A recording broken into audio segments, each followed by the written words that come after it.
Nets for the 99 and the 2000. One take. Let's go. Yeah. So caught up in my destination, forgot to enjoy the ride. Tunnel vision, I'm focused, you see it up in my eyes. Never losing the drive, never lose.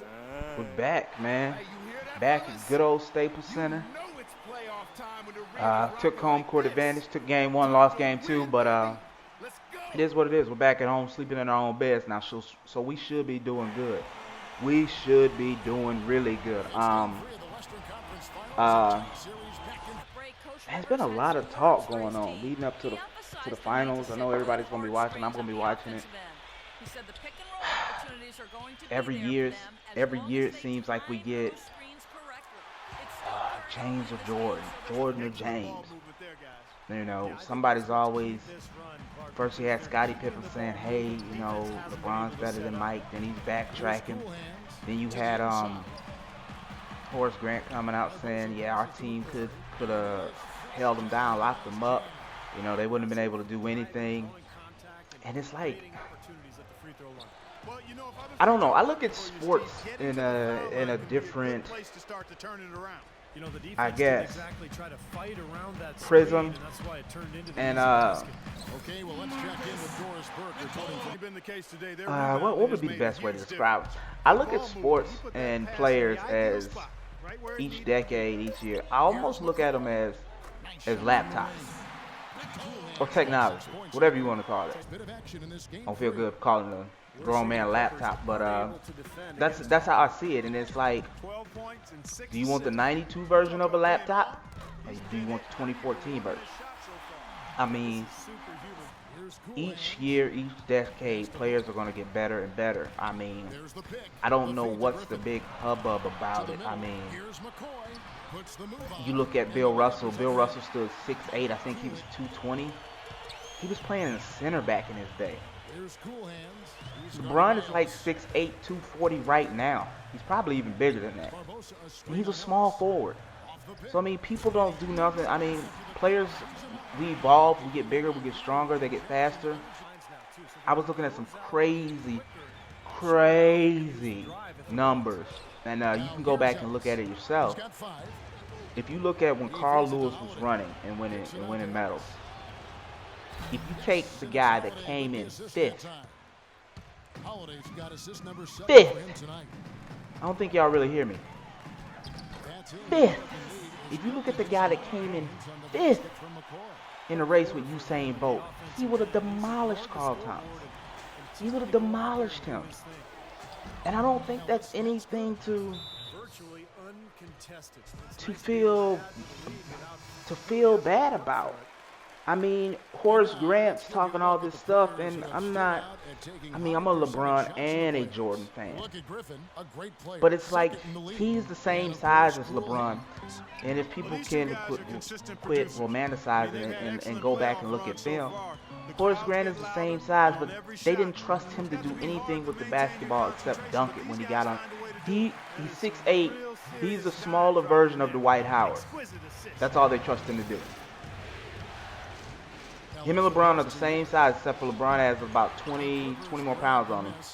And they're gonna be, I mean, you look, it was, I mean, who was it? B.J. Armstrong, Jordan, Pippen, Grant, and Bill Cartwright.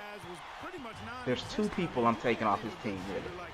And that's Jordan, and that's freaking Pippen. I don't need a Horace Grant. I'd rather have Chris Bosh. Horace Grant didn't have a jumper. I mean, like I said, all he was good.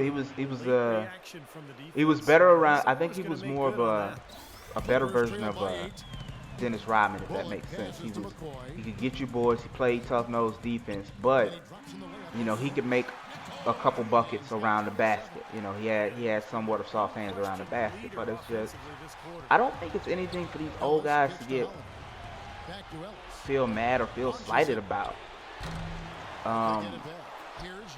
Or even trying to be self-serving and saying, hey, this is who we are, this is what we would have done, you know, because in my humble opinion, I don't think that team was as good as the 95-96 Bulls. I mean, that was the best Bulls team. And he wasn't even on it. He wasn't even on it. But it's just funny that around every year since the Heat have gotten together, people have taken shots and we're better than this, we're that, we're this, they're not this, you know, they're the Heat, they're not good at this, we're great at that. And I just don't understand why people feel like they need to, I don't know if it's insecurities or whatnot, but I don't understand why they feel that they need to say, hey, we would have beat them. I mean, okay, dude, you had your time, go sit down somewhere. I mean, I'm never one to really categorize eras and things like that, because we put MJ on a pedestal because he had 6 rings, but I mean, Russell has 11. So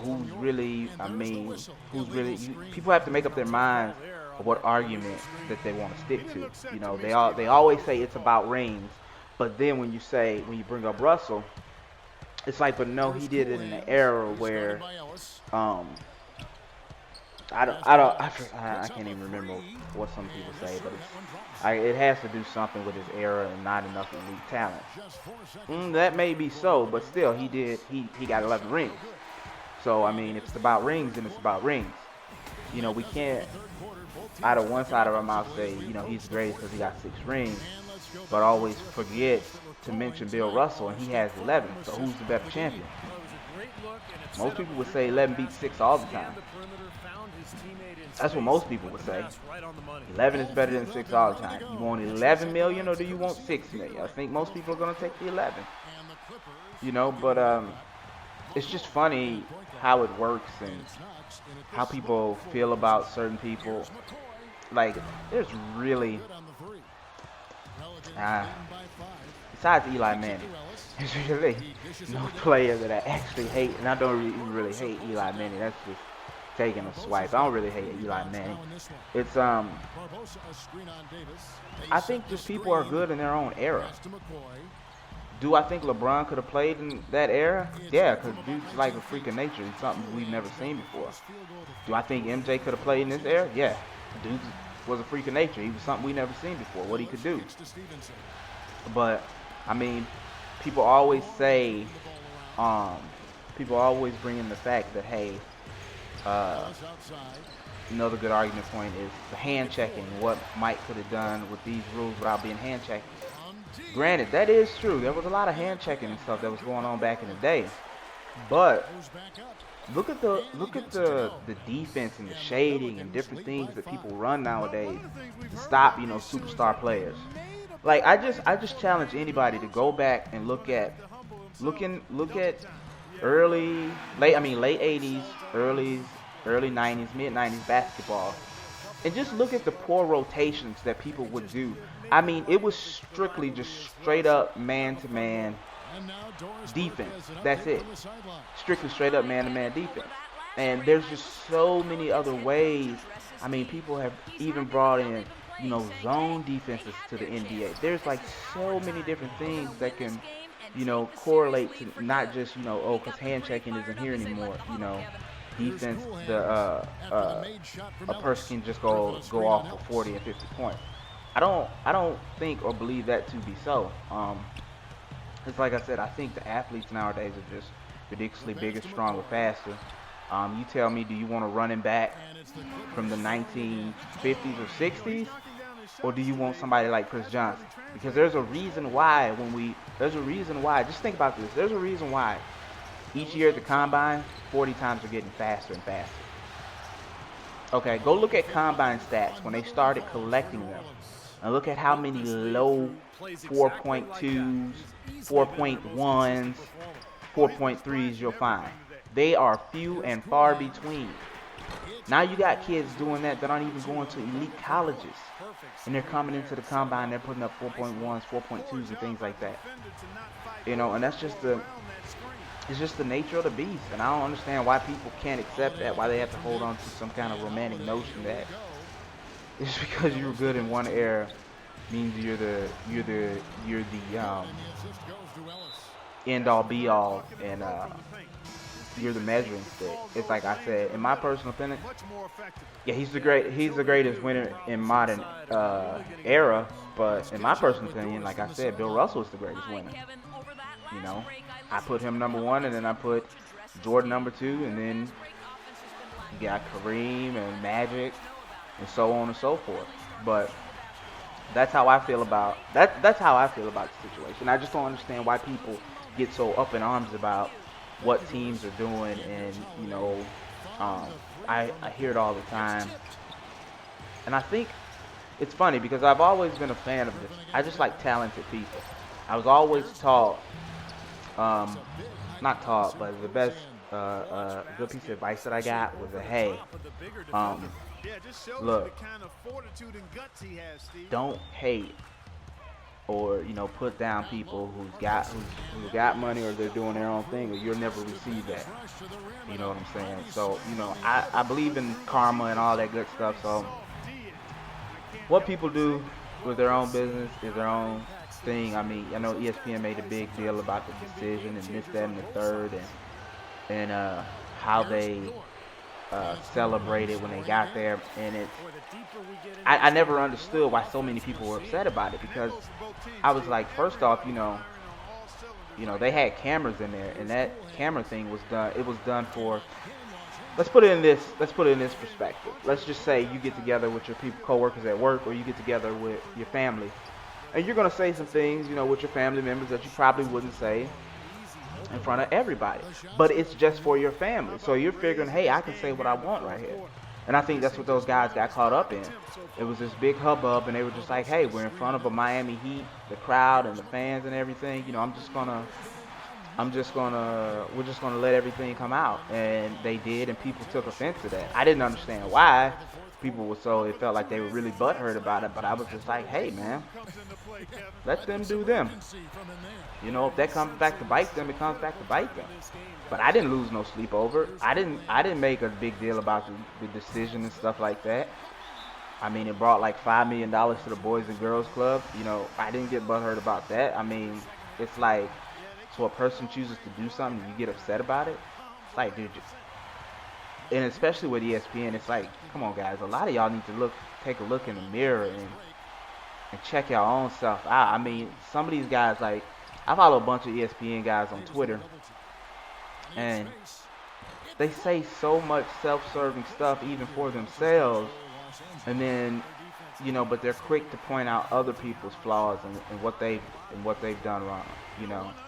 It's so funny how, they'll get on people for being homers, but like Skip Bayless and Michelle Beadle, like two of the biggest homers I've ever seen in my life, that go hard for the San Antonio Spurs. And I thought sports journalism was supposed to be unbiased. I thought you're supposed to be a neutral party, but with Twitter and all that good stuff, I mean, it's pretty much taken unbiased has pretty much taken a slide down, and people just spew what they want to spew out. So it is what it is. But that's just how I look at it, man.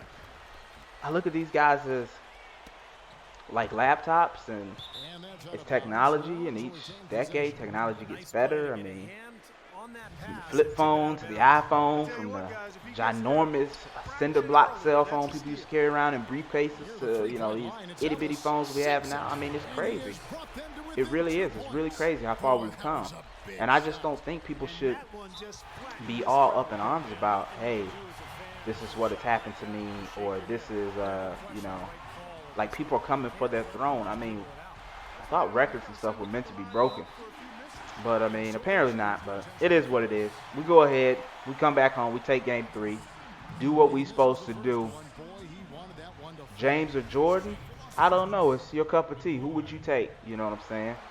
It's all about who you really like and who you feel give you the best chance to win. Me, I'm taking them both.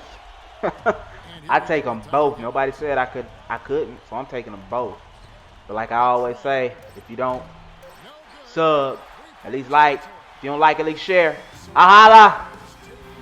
And Clark, it was quite a nail biter. Yeah, it was tight. Their guys were able to come up with big plays down the stretch, and that's the difference. And that'll wrap it up. For Clark Kellogg, Steve Kerr, and Doris Burke, and the whole 2K crew. Kevin Harlan saying thanks for watching the NBA Western Conference Finals presented by 2K Sports. And now we present the Jordan Player of the Game.